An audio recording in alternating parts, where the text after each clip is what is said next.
Tenemos también a Richard Danta aquí en estudios. ¿Cómo le va, Richard Danta? Muy bien, ¿cómo estás? Licenciado en Comunicación, profesor de varios cursos ahí en la Universidad Católica, en el Centro de Diseño, un hombre versado en muchas cosas y lo hemos llamado para hablar de un tema también extenso. Stephen King tiene una actividad impresionante como escritor, es alguien que ha producido y produce, digamos, muchísimo, pero genera en múltiples vías su arte, digamos, ¿no? Uh-huh. Pero una de las cosas que quedó encantado, digamos, el otro medio que quedó encantado con la literatura de Stephen King es el cine y la televisión.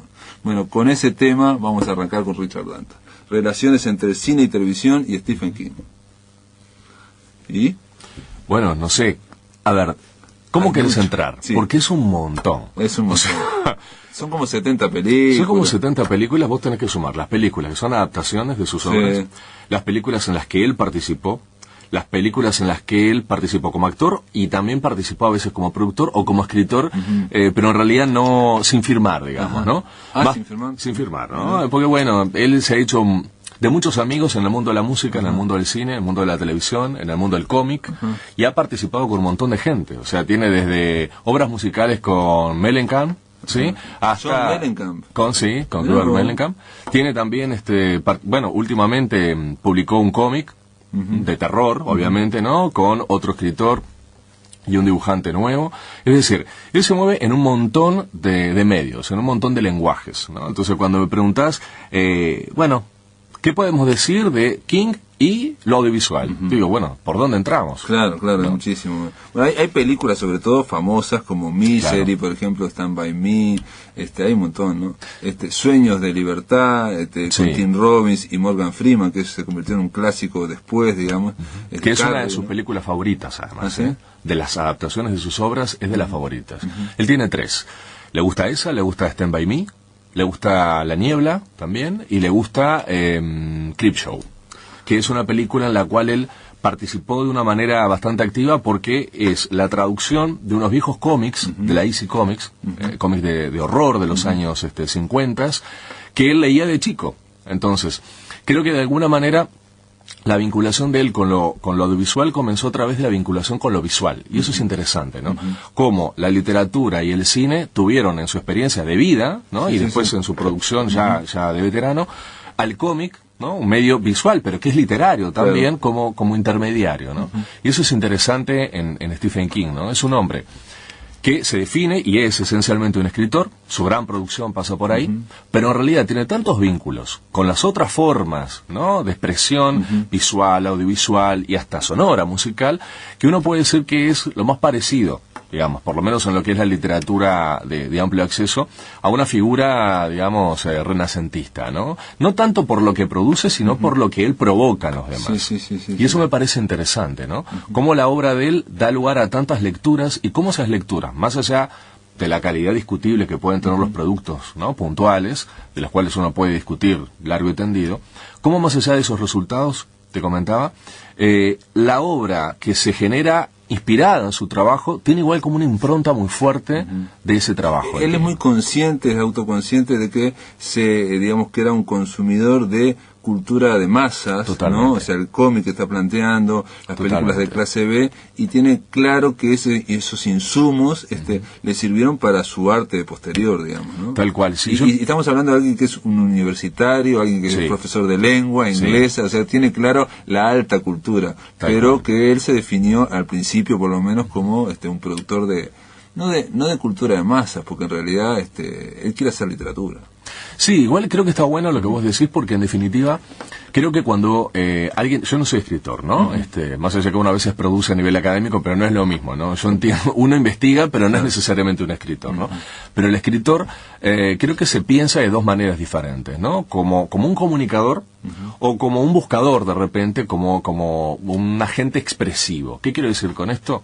El que escribe para comunicar le interesa que le lean. Uh-huh. Y particularmente a King le interesa que le lea la mayor cantidad de gente posible. Uh-huh. Esto ha hecho que parte de su producción de repente, a veces sus colegas más exigentes o más cercanos, digamos, a una visión de la literatura academicista, ¿no? Y muchas veces la crítica no lo traten muy bien o no lo consideren, digamos, como un escritor relevante, ¿no? Justamente por ese acceso masivo. Ahora, en él, creo que es cierto lo que decís. Es una búsqueda. Hay una intención de llegar a la mayor cantidad de gente posible. Pero a la vez hay un buceo interior, porque claro. Él se basa en su vida, en sus, digamos, demonios interiores, y llega a decir en un momento en un artículo, cuando él publicaba mucho al principio, que empezó a escribir con otro seudónimo, ¿no? Para seguir publicando más, él lo llega a escribir, dice, yo no necesitaba el dinero, pero quería seguir publicando.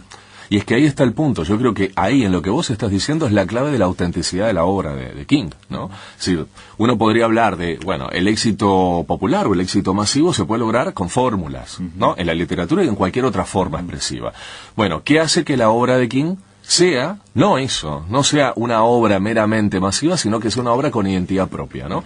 Después cada uno obviamente hará, desde el lugar del lector, una valoración si esa obra es mayor o menor en importancia por sus cualidades literarias, ¿no? Claro. Pero en lo que tiene que ver con la intencionalidad y en lo que tiene que ver con la propuesta, hay una autenticidad, porque no hay fórmulas, lo que hay es la traducción de una experiencia, de preocupaciones, de pasiones, a veces hasta, incluso, ¿no? Él lo ha contado muchas veces, de traumas infantiles, traducidos en una forma expresiva, claro, que es capaz de llegar a todos, ¿no? Claro, claro. Y creo que eso es parte de la fascinación que el cine tiene con la literatura de King. En el caso de Stephen King, digamos, prácticamente todo lo que escribió, e incluso, digamos, lo que está por escribir, va al cine. Es casi consumido, absorbido por el cine, y bueno, y ya después se hacen remakes. Ayer estuvo Silvio Galizzi y me decía que, por ejemplo, de It, que precisamente estamos hablando al principio, hay una versión, una miniserie con David Soul, pero también hace 2 años ya se hizo otra con Rob Lowe, una remake. Ahora lo que me decía... Sí, pero no es It, esa es Salem Lot. Ah, perdón, Salem Lot, exacto, Salem Lot, exactamente. Que la primera miniserie es... Me recomendó ampliamente la de David Soul porque estuvo en muy buena. Y es lo que me decía, te digo esta frase, a ver, es que King no ha tenido suerte con el cine, con sus adaptaciones. Yo creo que tiene razón. Yo creo que tiene razón. Es más, vos tiraste un número al azar y en realidad te acercaste bastante, ¿no? Si uno enumera la cantidad de adaptaciones, las 70s, sino un poquito más, ¿no?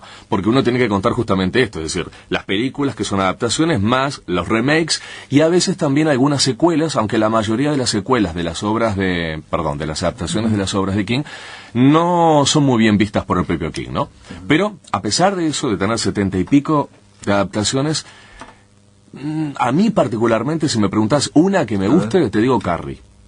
Después el resto de las obras pueden ser muy entretenidas, pero no sé sí, de mi conocimiento de la literatura de King, si captan realmente la esencia de King. Ahora como películas, porque estamos hablando que no solo cuando decimos el cine, estamos hablando de grandes directores de cine que quedamos fascinados. Brian De Palma, obviamente Carrie, Stanley Kubrick, George Romero, David Cronenberg. Leí una entrevista hablando de su... a él no le fascinaba Stephen King, la hizo un poco, por conveniencia, es La Zona Muerta, y sin embargo, diciendo que para él era un hallazgo y que el protagonista de La Zona Muerta, Christopher Walken, de alguna forma era la esencia de todo artista, ¿no? Es un tipo que está en la sociedad, tiene que avisarle, pero nadie quiere. Sí, tal cual. El tema es que estos grandes directores... John Carpenter y otros, ¿no? Claro, uno podría hacer una lista y en realidad a veces es el quién es quién, ¿no? Por lo menos en la década en que la película fue estrenada es el quién es quién. El tema es que justamente la impronta de estos directores es tan fuerte que a veces la película, más que una adaptación de la obra de King, es la visión personal de un director o de un equipo, a veces, ¿no? Cuando estamos hablando de directores no tan relevantes o no, digamos, tan caracterizados con ese concepto de autor, ¿no? Si hablamos más de películas más industriales, es un equipo, a veces hasta un estudio, ¿no? En fin. Pero los responsables de las adaptaciones, más que adaptar realmente la obra de King, lo que hacen es justamente dar una visión personal de, lo cual es absolutamente legítimo. El tema es que ya no es del todo King. Por ejemplo, si uno toma Resplandor, una obra de Kubrick, uno de los grandes directores del cine, digamos, de la historia. Y que ayudó Kubrick a legitimar un poco a al propio King, ¿no? Totalmente. Que está considerado como un mass cult, de cultura de masas, ¿no? Claro, y llevarlo, digamos, hacia una forma del cine que, bueno, que está pensado de otro lugar, ¿no? Más desde bueno, justamente el alto arte, ¿no? La academia también, cinematográfica, la crítica. Ahora, si uno ve esa película, en realidad la película, voy a decir algo, me voy a hacer cargo, ¿no? Pero es un poco fuerte. Traiciona mucho el trabajo de Es lo King. que dijo Stephen King también. Claro, bueno, sí, justamente. Yo totalmente traicionado por la película porque dice que Jack Nicholson, el personaje, está loco casi desde el principio, al minuto 3 ya se enloquece, y el libro era precisamente, según él... Es que ese es el punto. Mira, además King ha reflexionado sobre esto que te voy a comentar. Ya desde el siglo XVIII, el terror, como producción literaria puntualmente, ¿sí? Se pensó desde dos manifestaciones, ¿no? Es decir, el terror propiamente dicho y el horror. ¿Cuál es la diferencia? El terror es ese efecto que va generando una obra, ¿no? De anticipación de lo que va a venir. Entonces hay tensión, hay ansiedad, ¿no? Hay angustia a veces, inquietud, incertidumbre. ¿Y el horror qué es? Es justamente la sensación, muchas veces de disgusto o de espanto, frente a lo consumado, ¿no? Es decir, es cuando esa anticipación se cumple, es cuando aparece el monstruo, cuando aparece el asesino, digamos, ¿no? Y nos enfrentamos a la violencia y al hecho consagrado. Entonces yo reacciono frente a eso, ¿no?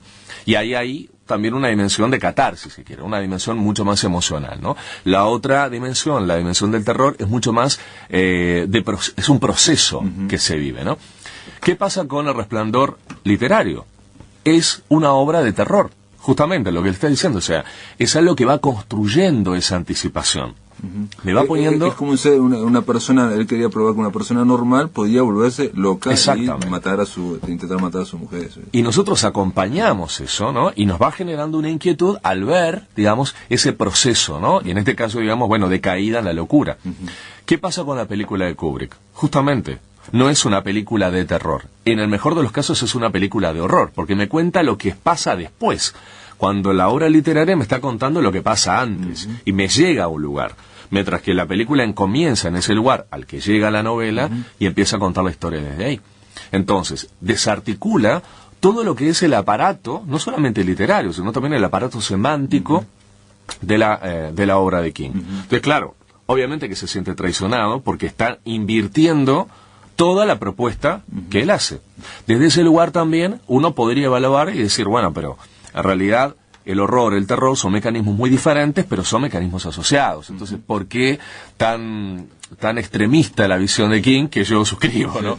Bueno, tal vez tiene que ver con eso, con que la película también, El Resplandor, es tan lenta que se transforma de una película de, formalmente, horror, en realidad una contemplación sobre la locura. Entonces, en realidad no es una película de horror, es una película, es un thriller, es una película que a partir de la técnica, o mejor dicho, de la técnica formal cinematográfica del género thriller, me cuenta que me ayuda, me pone en un lugar para contemplar la locura.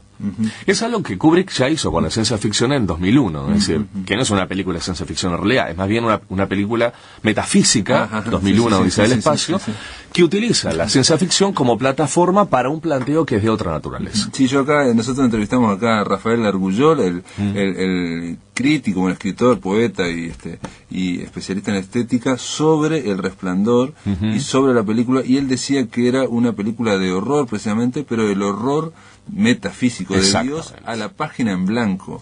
Por eso era todo blanco y es todo vacío, es el horror ante la nada, digamos, ¿no? Y eso te instala en una locura y es lo que se ve después. Exactamente. Entonces, si vos lo pensás desde ese lugar, la obra de Kubrick no tiene mucho que ver, digamos, conceptualmente, a nivel de concepción, en este caso cinematográfico de la obra, con lo que es la concepción literaria de King, ¿no? Si uno va a la concepción estético-artística y nos olvidamos, digamos, de la literatura y del cine como medios, en realidad están en lugares tan distintos. Richard, ¿y qué pasó? Porque Stephen King, la historia es así, se enojó muchísimo con esa película, entonces juntó plata para hacer otra película, dirigirla a él, lograr convencer a unos productores, y dice la gente que la ha visto, yo no, que es muy mala.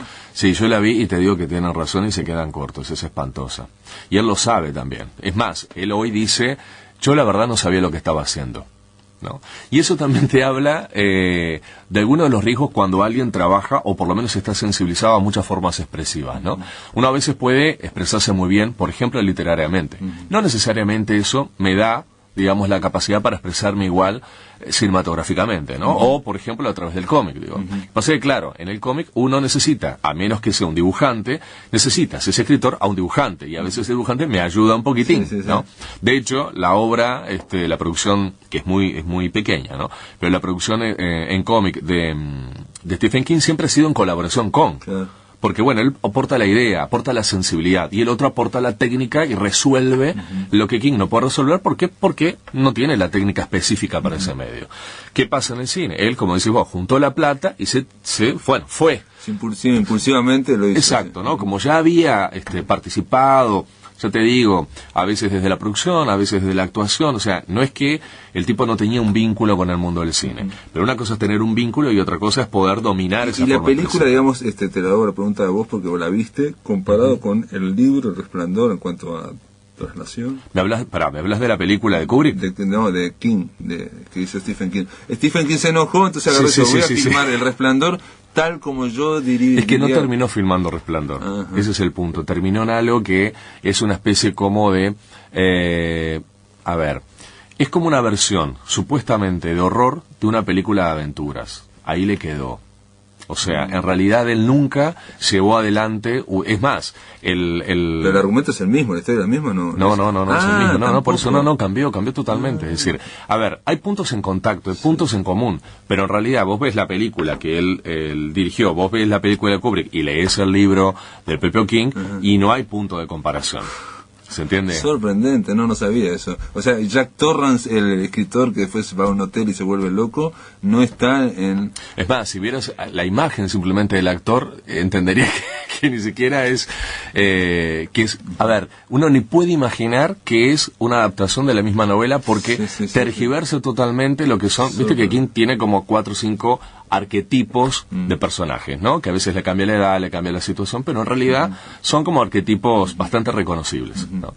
Y en esa película esto está totalmente perdido. Entonces yo seguiría viendo las adaptaciones que hacen otros autores de su trabajo. A ver, Danta, dígame entonces para terminar esta entrevista, que viste bastante, ¿cuáles vos recomendarías? Obviamente Salem's Lot, esa miniserie con David Soul, la recomendás. Esa recomendaría también en televisión, It, justamente, que es también una miniserie. Después en cine, ya te digo, a mí me encanta Carrie. La verdad, es una película que suelo ver, no te digo todos los meses, pero que cada tanto veo. O sea, se sostiene, esa película se sostiene muy bien, y además se sostiene muy bien desde muchos lugares. Funciona como película de terror, funciona también como pintura de las idas y venidas emocionales de un adolescente, particularmente de una adolescente norteamericana, lo que le pasa al personaje de Carrie, le pasa también a las chicas de hoy, y eso es interesante, porque se logra, digamos, ubicando en un momento histórico concreto, en los años 70, se logra, digamos, ¿no? Algo universal. Exacto, a través de cómo está contado el relato. ¿no? De la adolescencia a la adultez, digamos. Exacto, eso es una película que a mí me gusta mucho, y después... Si uno tiene ganas de pasar un buen rato y divertirse, también recomendaría Creepshow. Creepshow. Esa hay 2, creo, ¿no? Sí, en realidad creo que son hasta 3. En realidad no son remakes, son 2 secuelas de la original. Yo recomendaría la original. Son todas pequeñas historias que basadas en el cómic, ¿no? Exacto, son pequeñas historias de horror que están unificadas por un pequeño nexo. Que es la calavera que va a invitar. Exactamente. Entonces, esa es una buena película para pasar un buen rato y reírse. Y asustarse un poquito también. Bueno, gracias Richard Danta por estar aquí en La Máquina de Pensar y bueno, darnos este panorama de el cine y Stephen King. Gracias a vos por la invitación. En el aire de Radio Uruguay, La Máquina de Pensar. Y ahora, amigos, vamos a darle la bienvenida a Ricardo Ruiz. ¿Cómo andas, Ricardo? ¿Qué tal, Pablo? ¿Cómo andas? Buenas noches, Ricardo Ruiz. Gracias por la invitación a participar del programa. Ricardo Ruiz de Mar del Plata, editor y webmaster de Insomnia. Si te parece, antes de comenzar, contanos cómo se te ocurrió, cómo surge una revista digital que está dedicada casi exclusivamente a Stephen King. Bueno, esto surgió en enero del 98 con un grupo de amigos españoles. Todos habíamos crecido leyendo King y a partir de ahí descubrimos el mundo de la literatura. ¿Sí? King tiene esa virtud, ser un gran generador de lectores. Y a partir de ahí decidimos hacer una pequeña página mensual, tipo con formato de revista, y bueno, haciendo número a número, llegamos 13 años después al número 162. Parece mucho tiempo, pero bueno, lo hemos logrado. Algo que sorprende, y te lo digo y te felicito, es el nivel que tienen todos los números, porque realmente, primero, sorprende el nivel en cuanto a artículos, en cuanto a cronologías, pero en cuanto a también a recoger artículos del propio Stephen King, y lo otro que uno piensa cuando empieza a hojear los números de Insomnia, ¿cuánto ha generado Stephen King? Es impresionante. Es impresionante, no se termina nunca. Al principio pensamos que íbamos a hacer pocos números, finalmente todos los meses queda material afuera. Aparte poder leer, por ejemplo, gente que a mí me interesa mucho, como David Cronenberg, que en principio no tiene nada que ver con Stephen King, pero él hablando en una entrevista, o sea, todas cosas que vienen del universo King y que son interesantes y no necesariamente Stephen King. Incluso, bueno, un colaborador nuestro de la revista, el subeditor Ariel Bossi, logramos entrevistas inéditas, por ejemplo con Bernie Wrightson, el dibujante de Creepshow, no sé si lo ubicás. Ajá, el de Creepshow, sí. Y una entrevista incluso exclusiva para Insomnia con Peter Straub, el escritor. Peter Straub, que es un amigo, un coautor con Stephen King, ¿no? Con esos casos logramos entrevistas inéditas, incluso con la secretaria de Stephen King.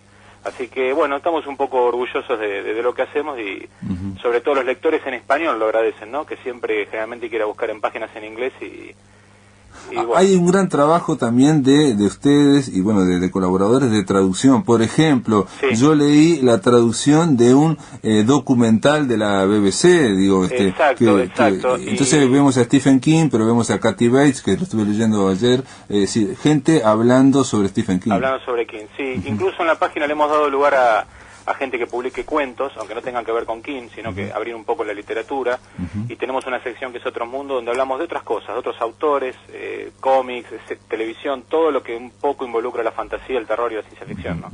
Ricardo, vos me planteabas ahora por mail, me planteaste que querés hacer una serie de puntualizaciones por los programas que estuviste escuchando de ayer. Sí, no tanto los programas, sino que hay a veces dos conceptos que se hablan mucho cuando se habla de King, ¿no? Una, creo que lo decía Silvio ayer, que King es amado o odiado, ¿no? Y en realidad eso fue hace un tiempo. Yo creo que hoy la crítica lo ha reconocido mucho. Exceptuando Harold Bloom, el famoso Harold Bloom, es muy poca la gente, entre comillas, que lo odia a King.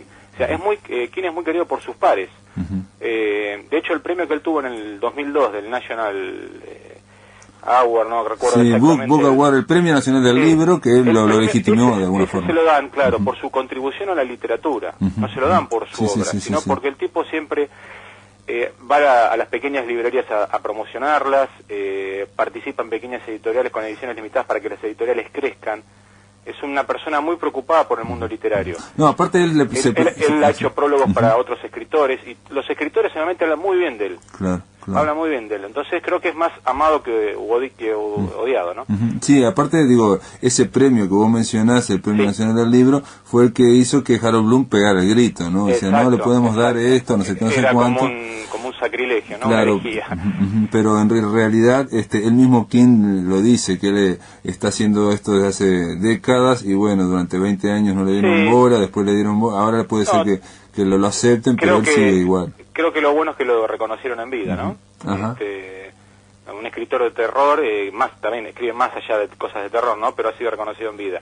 Y otra cosa que te quería comentar era, un poco siempre hay, sobre todo en los lectores que tenemos más de 40 años, yo tengo 41, por ahí lo comentaba Elvio el lunes, generalmente no están muy conformes con la última obra de King, con los últimos años. Bueno, yo disiento totalmente con eso. Mira.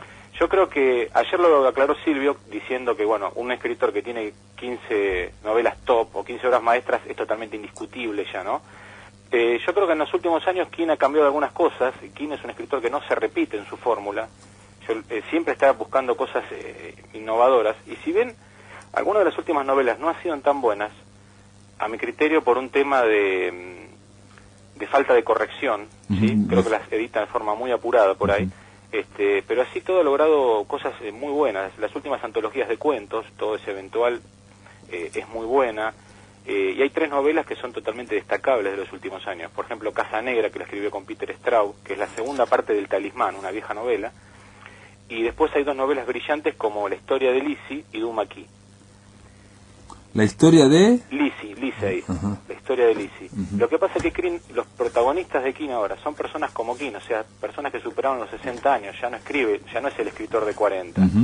Habla de los matrimonios, habla de las cosas más cercanas a la vejez, quizás. Entonces explora desde otro punto de vista. Es un detalle a destacar que él siempre está escribiendo desde lo que conoce y que sus protagonistas, bueno, como que lo van acompañando en edad y hasta en fortuna, digamos. Exacto, sí. Y por ejemplo, fíjate que una novela como Cell, no sé si lo ubicás, es una novela de zombies modernos, a los que por ahí tenemos 40, 50, no nos ha gustado tanto, pero sin embargo la gente joven de 20 le ha gustado mucho. Porque quizás la novela maneja códigos más modernos, de un terror más moderno. Entonces quizás los que crecimos con Misery, La Hora del Vampiro, Cementerio de Animales, quizás algunas cosas del nuevo King no nos gusten tanto. De todas formas yo le dije a Silvio, bueno, y Silvio lo aceptó, que Raiden the Bully, Montando la Bala, era muy buena, y un detalle que me olvidé de contar aquí, es que después de el accidente que tuvo este hombre, el accidente en el año 99, que entre otras cosas le dejó un pulmón tocado, una pierna rota, múltiples contusiones en cabeza, brazos, en fin, era porque una camioneta vino a una velocidad X y había un tipo adentro, un tal Smith, que con un perro. Sí, con un perro, creo que era un Rottweiler, si no me equivoco. Exacto, y el perro quería comer unas hamburguesas, no sé qué, y entonces él se dio vuelta para ¿no? Esa escena la ha recreado en la miniserie Kingdom Hospital, una miniserie que hizo basada en otra miniserie original de Lars von Trier, una miniserie excelente.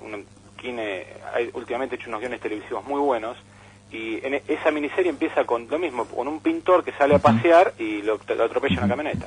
No, lo que quería decir es que el perro se llamaba Bullet, y él al año siguiente escribe Montando la Bala, Raiden the Bullet, que no tiene nada que ver con esto que estamos contando, pero de alguna forma él siempre está recreando lo que le pasa. Exacto, sí.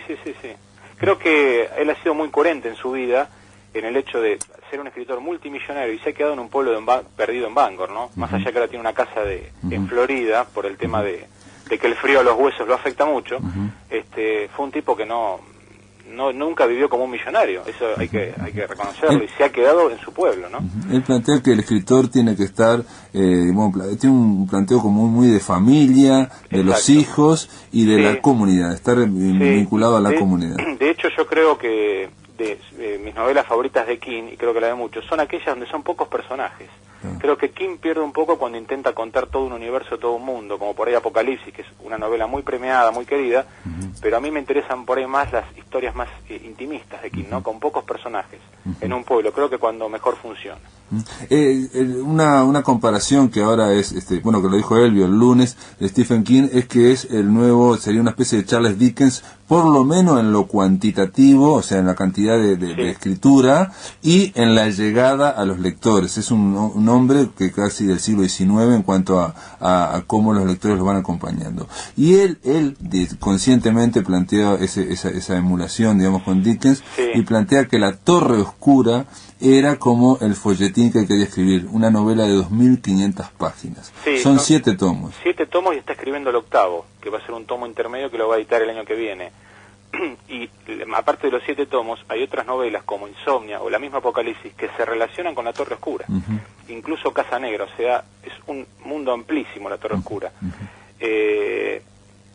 Si querés, después de la pausa, Ricardo, te cuento cómo contamos un poco esto de las torres, porque también un detalle que estuve leyendo es que después del accidente terrible que tuvo, él se dio cuenta que podía morir, entonces se apuró a tratar de culminar, digamos, esta larga novela de 7 tomos de 2.500 páginas. Después de la pausa, continuamos con Ricardo Ruiz. Dale, vamos. En el aire de Radio Uruguay, La Máquina de Pensar.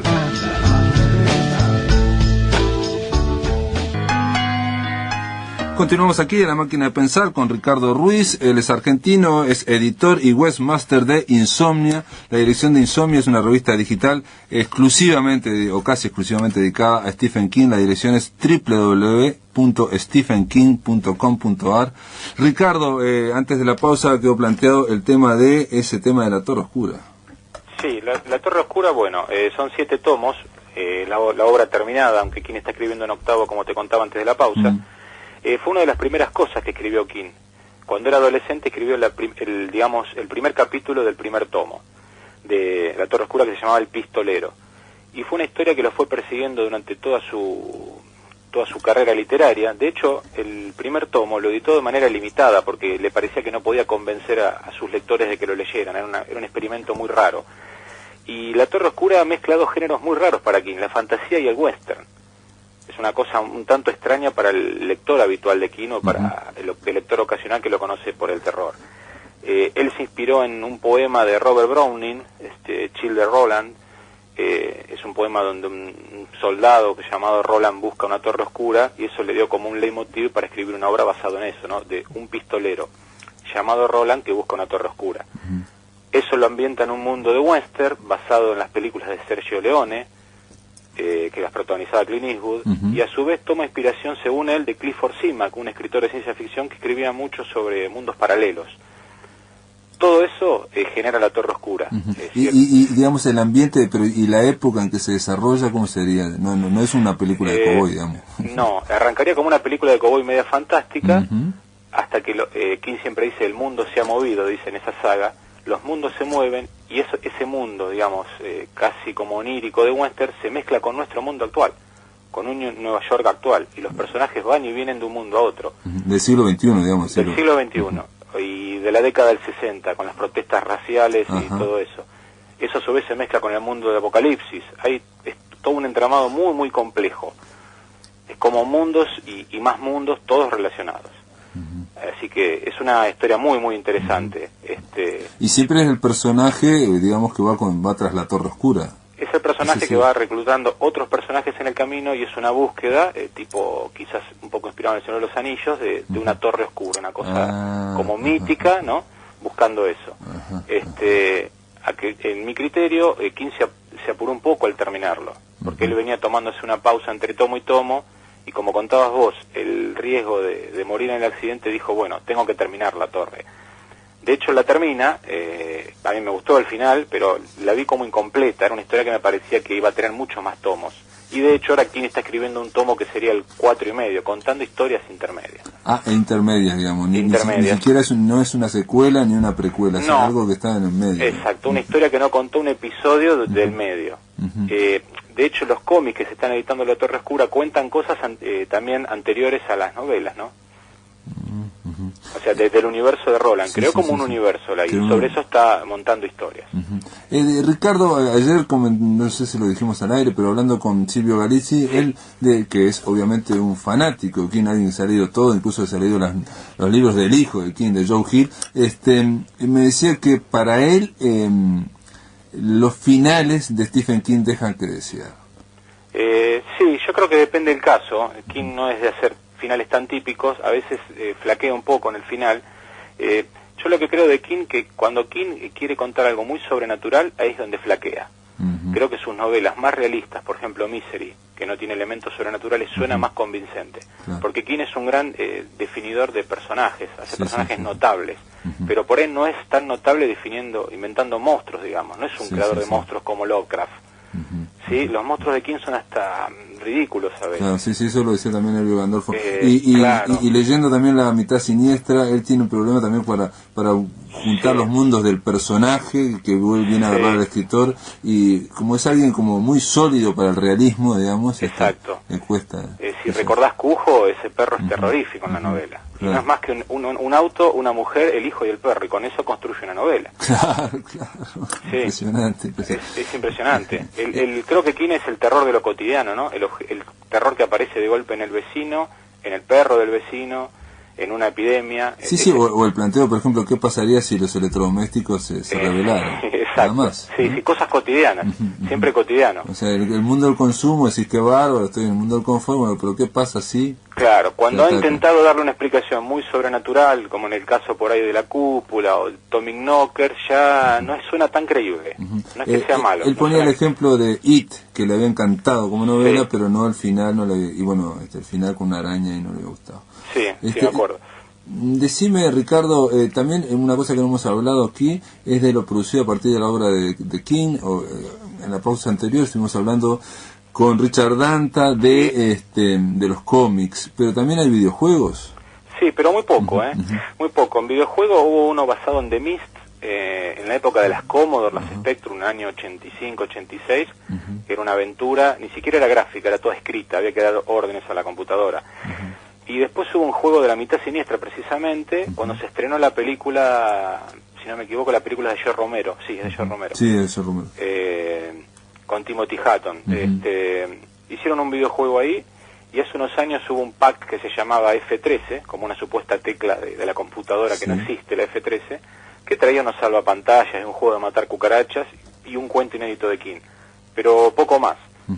Ahora se está hablando de que como en el 2012 se estrena la primera película de La Torre Oscura, que va a dirigir Ron Howard, el del Código Da Vinci, el de Una mente brillante, se estima de que ahí va a salir toda una serie de videojuegos basados en La Torre Oscura. Mirá, y Ron Howard va a hacer una película, pero basada en los 7 tomos, ¿no? Obviamente.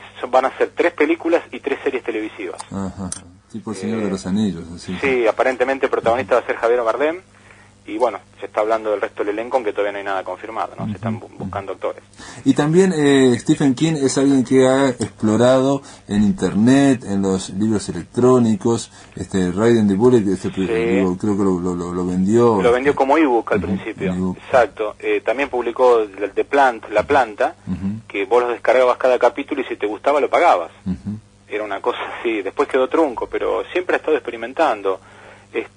Hace poco quedó trunco, pero decía Silvio Galisi que no tienen final esa obra, pero llegó a 500, lo bajaron 500.000 personas, ¿no? Y fue un fracaso para... Sí, yo lo leí, era muy buena la historia, quedó inconclusa, es como que terminaba el primer tomo, ¿no? Pero era una cosa muy loca, pero estaba muy bueno. King siempre ha buscado maneras de innovar en lo que es publicación. Acordate que en el año 96 él publica el mismo día la novela Desesperación con su nombre y la novela Posesión con el seudónimo de Richard Bachman, las dos el mismo día, cuando tenía publicado los 6 volúmenes, porque originalmente fue serial de Green Mile, de La Milla Verde, y llegó a meter todos en el top de las 10 novelas. Llegó a meter 8 libros de él, las 6 partes de Green Mile, más Desesperación, más Posesión, todos en el top de New York Times. Así que fue un año increíble ese para King, ¿no? Si te pones a ver, son 8 libros publicados en un año. Sí, es una locura, es algo difícil de concebir, no sé, porque también está siempre la tentación a explicarlo con gente que lo ayuda, ¿no? Porque en realidad... yo creo que eso está totalmente descartado, ¿no? Sí, aparentemente... King, si lees, por ejemplo, Danza Macabra, es un ensayo, no sé si lo has leído, si lo conoces. No, pero me interesa ese ensayo, sí. Es impecable, porque King es un gran lector. Él siempre dice que para escribir bien hay que ser un buen lector primero. Y el tipo lo que lee es pero impresionante, es impresionante. Creo que 4 horas por día lee, 4 horas escribe. Sí, ese es el planteo, ¿no? Y en audiolibros también saca, también. Sí, en audiolibros, los cómics, el cómic es más que nada un director ejecutivo, ¿no? Y en Danza Macabra, ¿te acordás un poco el planteo? Porque es lo que parece que quiere responder en ese libro, más allá de contar todo lo que vio cuando era chico y todo lo que leyó cuando era chico, las películas que vio, es la respuesta, la gran pregunta de por qué la gente, por qué nosotros pagamos para que nos asusten. Para ser asustados. Bueno, él en ese libro hace un estudio del género, tanto en la literatura como en el cine como en televisión, desde sus comienzos hasta el año del libro. De Danza Macabra se publicó en el 82. Lo que pasa es que lamentablemente llegó en español hará 4 o 5 años recién. Y después va recorriendo los distintos monstruos, el vampiro, el zombie, la criatura tipo Frankenstein. Jekyll y Hyde, ¿no? O sea, Jekyll y Hyde, después para recorrer algo de Bradbury y llegar a Matheson, que es Richard Matheson es el autor que más lo ha inspirado a él. Porque Matheson fue un escritor que empezó a buscar el terror en lo cotidiano. Esos episodios de la dimensión desconocida, ¿no? Plantear un mundo real y de golpe irrumpe lo extraordinario en ese mundo. Claro. O hacer un planteo, por ejemplo, en Soy Leyenda, ¿qué pasaría si está el hombre solo? Así. Exacto, sí. Danza Macabra es un ensayo muy brillante de King. Yo creo que King hasta el día de hoy sigue explorando y preguntándose por qué nos gusta que nos asusten, ¿no? Claro. Pero bueno, es parte de su negocio. Elvio Gandolfo me contaba así afuera después cuando nos fuimos que como crítico se notaba que era muy bueno Stephen King y como crítico de cine también, ¿no? O sea, sí. Si lees las columnas que él hace de cultura popular, que le hacían en Entertainment Weekly, que las tenemos ahí publicadas en la página, son increíbles. King es un tipo, más allá de escritor, muy consultado por el establishment, muy consultado para dar opiniones. Es muy creíble su opinión. Y es un gran defensor de la cultura popular, del cine, de las series de culto, de la literatura, ¿no? Llegó a escribir también, ahora para terminar un poco, digo, yo no sé si llegó a escribir una novela donde él iba entregando capítulo a capítulo y escuchaba o digamos leía lo que decían los lectores en internet. Bueno, el de Plant. The Planta Plant. fueron 6 episodios. Ajá. Y The Green Mile, La Milla Verde, creo que por ahí viste la película, ¿no? Milagros Inesperados con Tom Hanks. Él la publicó en los kioscos de revistas. Era un libro por mes, durante 6 meses. Él decía que con eso tenía la ventaja de que la gente no podía hojear el final. Y que es verdad, ¿no? Te comprabas el primer capítulo y tenías que esperar un mes para leer el segundo. Como reviviendo la novela serial de los años 30, 40, del Pulp Fiction. Y el folletín también del siglo XIX, de Charles Dickens, ¿no? Donde precisamente se va pasando, bueno, Tolstoy también se va escribiendo entregas mensuales y la gente está enganchada ahí. Claro, él le dijeron que estaba loco, que eso no iba a vender, y bueno, vendió millones como todo lo que él hace, ¿no? Tiene una gran visión también. Tiene una gran visión de lo que es el negocio y sabe aprovecharlo. Sabe aprovecharlo. Bueno, y Ricardo, a vos, última pregunta. ¿Vos qué es lo que te gusta más de Stephen King? Si tenés que rescatar un solo libro. It, sin dudas. ¿It? Ah, mirá. Sin dudas, sí. ¿Más que El Resplandor? Sí, más que El Resplandor. Mirá vos. El Resplandor está entre las mejores, pero creo que It, y en segundo puesto puede llegar a estar Cementerio de Animales. En segundo puesto, el Cementerio de Animales. A mi criterio personal. Sí, claro. Sí, creo que It resume lo que es la obra